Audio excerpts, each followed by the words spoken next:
Assalamualaikum warahmatullahi wabarakatuh.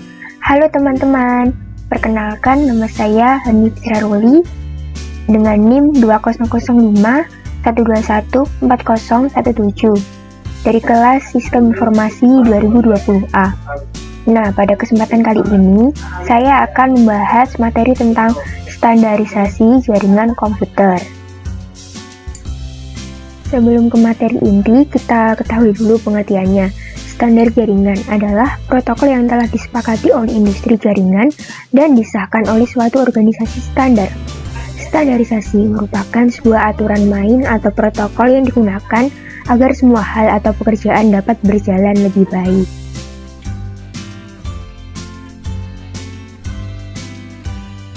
Kemudian kita lanjutkan dengan pengertian OSI layer dan TCP atau IP. Nah, OSI layer adalah Open System Interconnection atau OSI, adalah model referensi yang diciptakan dari sebuah kerangka yang bersifat konseptual. Namun, saat ini telah berkembang dan menjadi sebuah standarisasi khusus berkaitan dengan koneksi komputer.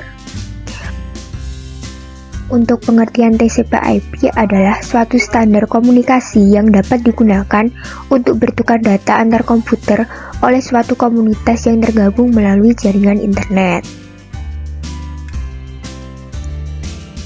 Nih, untuk OSI layer ada 7 lapisan, yang mana dalam setiap lapisan mempunyai tugas dan fungsi masing-masing sesuai dengan kebutuhannya. Nah, untuk OSI layer dan TCP/IP bisa dilihat pada gambar di bawah ini. Mulai dari application, presentation, session, transport, network, data link, dan vehicle.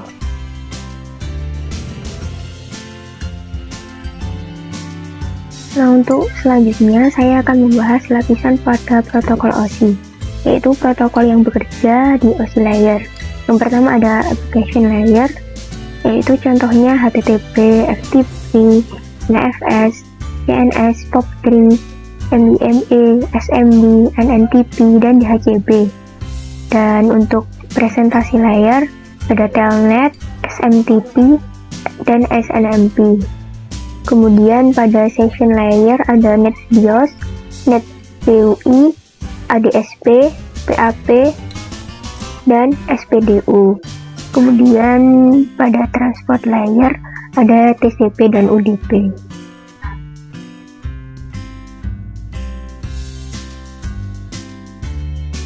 Di network layer ada IP, ARP, RARP, ICMP, dan IPMP.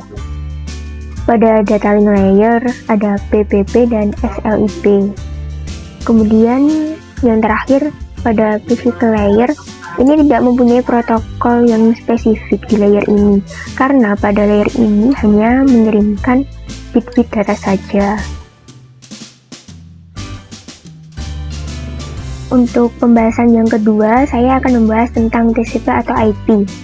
Pengertian TCP/IP tak bisa lepas dari fakta bahwa ada 2 jenis protokol yang digunakan pada jaringan ini, yaitu protokol TCP dan protokol IP. Network access. Lapisan paling bawah dari protokol TCP/IP adalah lapisan network access yang mewakili 2 lapisan OSI paling bawah, yaitu physical dan data link. Lapisan network access ini mendefinisikan bagaimana cara mengakses lapisan fisik sebuah jaringan, termasuk pengendalian kesalahannya atau error detection and error recovery. Internet layer. Lapisan ini mewakili lapisan network pada model OSI, yaitu menangani pengiriman paket data beserta jalur pengirimannya atau routing. Di protokol ini juga memiliki sifat lapisan internet, yaitu IP merupakan connectionless protocol, artinya tidak menggunakan informasi kendali dalam membangun hubungan sebelum melakukan tukar informasi. Dan IP juga bersifat unreliable protocol, yaitu tidak ada kode untuk error detection and error recovery. Transport layer. adalah cara untuk melakukan pengiriman data host to host. Lapisan ini juga menjamin bahwa informasi yang diterima pada sisi penerima adalah sama dengan informasi yang dikirimkan pada pengirim. Fungsi dari transport layer adalah membuat komunikasi antar dua host. Jadi, lebih dijelaskan lagi, layer ini menyediakan layanan pengiriman dari sumber data menuju ke tujuan data dengan cara membuat logical connection di antara keduanya. Nah, selain itu juga bertugas memecah data dan menyatukan kembali data yang diterima dari application layer ke dalam aliran data yang sama antara sumber dan pengirim data. Selanjutnya ada application layer. Layer ini berkaitan langsung dengan user untuk berinteraksi dengan protokol komunikasi. Lapisan ini berupa program aplikasi yang mana user dapat memasukkan data yang akan dikirim melalui jaringan. Contoh nyata lapisan aplikasi misalnya browser, email, program chatting, FTP, dan lain sebagainya. Lapisan aplikasi pada protokol TCP/IP sebenarnya merupakan gabungan antara lapisan aplikasi presentasi dan session dari standar protokol OSI. Untuk pembahasan materi ketiga, saya akan membahas tentang TCP dan UDP. Nah, di sini saya tuliskan macam-macam perbedaannya. Ada beberapa. Yang pertama, kemampuan koneksi. Tanpa perlu adanya koneksi antar komputer yang menjadi host. Nah, untuk karakteristiknya, UDP connectionless atau tidak berbasis koneksi. Sedangkan TCP adalah kebalikannya, yaitu berbasis koneksi. Nah, untuk transmisi data, UDP dalam bentuk datagram. Sedangkan TCP memiliki dua jalur yang digunakan untuk melakukan pertukaran data yang masuk dan keluar. Nah, untuk contoh aplikasi UDP yaitu SUN-RPC, SNMP, DNS, dan TFTP. Nah, sedangkan untuk TCP antara lain FTP, SMTP, dan Telnet. Untuk jenis portnya juga berbeda. Untuk UDP menggunakan port 16 bit integer yang dibagi menjadi 3 bagian, yakni 49152 sampai dengan 65535. Untuk ephemeral port 1 sampai 1023 untuk well known port, dan port 1024 sampai 49151 untuk registered port. Untuk TCP menggunakan port 16 bit integer yang mana antar port satu sama lain harus berbeda. Yang keempat, saya akan membahas tentang network protokol. Untuk pembahasan network protokol yang pertama ada SLIP, merupakan protokol yang memungkinkan pemindahan data IP melalui saluran telepon. Kemudian ada SMTP, yaitu protokol yang umum digunakan untuk pengiriman email.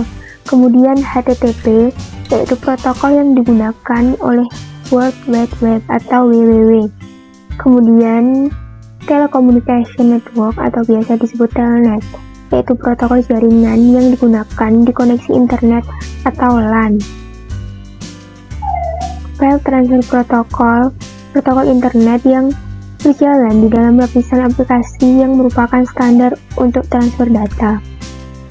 Kemudian LDAP, yaitu protokol perangkat lunak untuk memungkinkan semua orang mencari resource organisasi atau perorangan. Selanjutnya ada SSL, yaitu protokol jaringan yang paling banyak digunakan untuk enkripsi.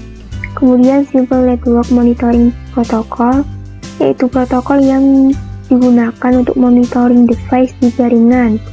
Kemudian Secure Shell atau SSH merupakan protokol jaringan yang memungkinkan pertukaran data secara aman antara dua komputer. Kemudian POP3, yaitu protokol yang digunakan untuk mengambil email dari email server. Kemudian ada Internet Message Access Protocol, yaitu protokol standar untuk mengakses atau mengambil email dari server. Kemudian Internet Control Message Protocol, yaitu Utamanya digunakan oleh sistem operasi komputer jaringan untuk mengirim pesan kesalahan.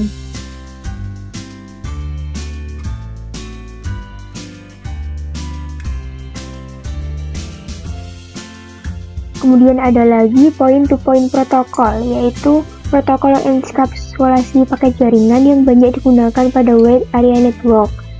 Kemudian domain name system, distribute database system yang digunakan untuk pencarian nama komputer di jaringan yang menggunakan TCP atau IP. Untuk yang terakhir yaitu HTTPS, versi aman dari HTTP, yaitu protokol komunikasi dari World Wide Web.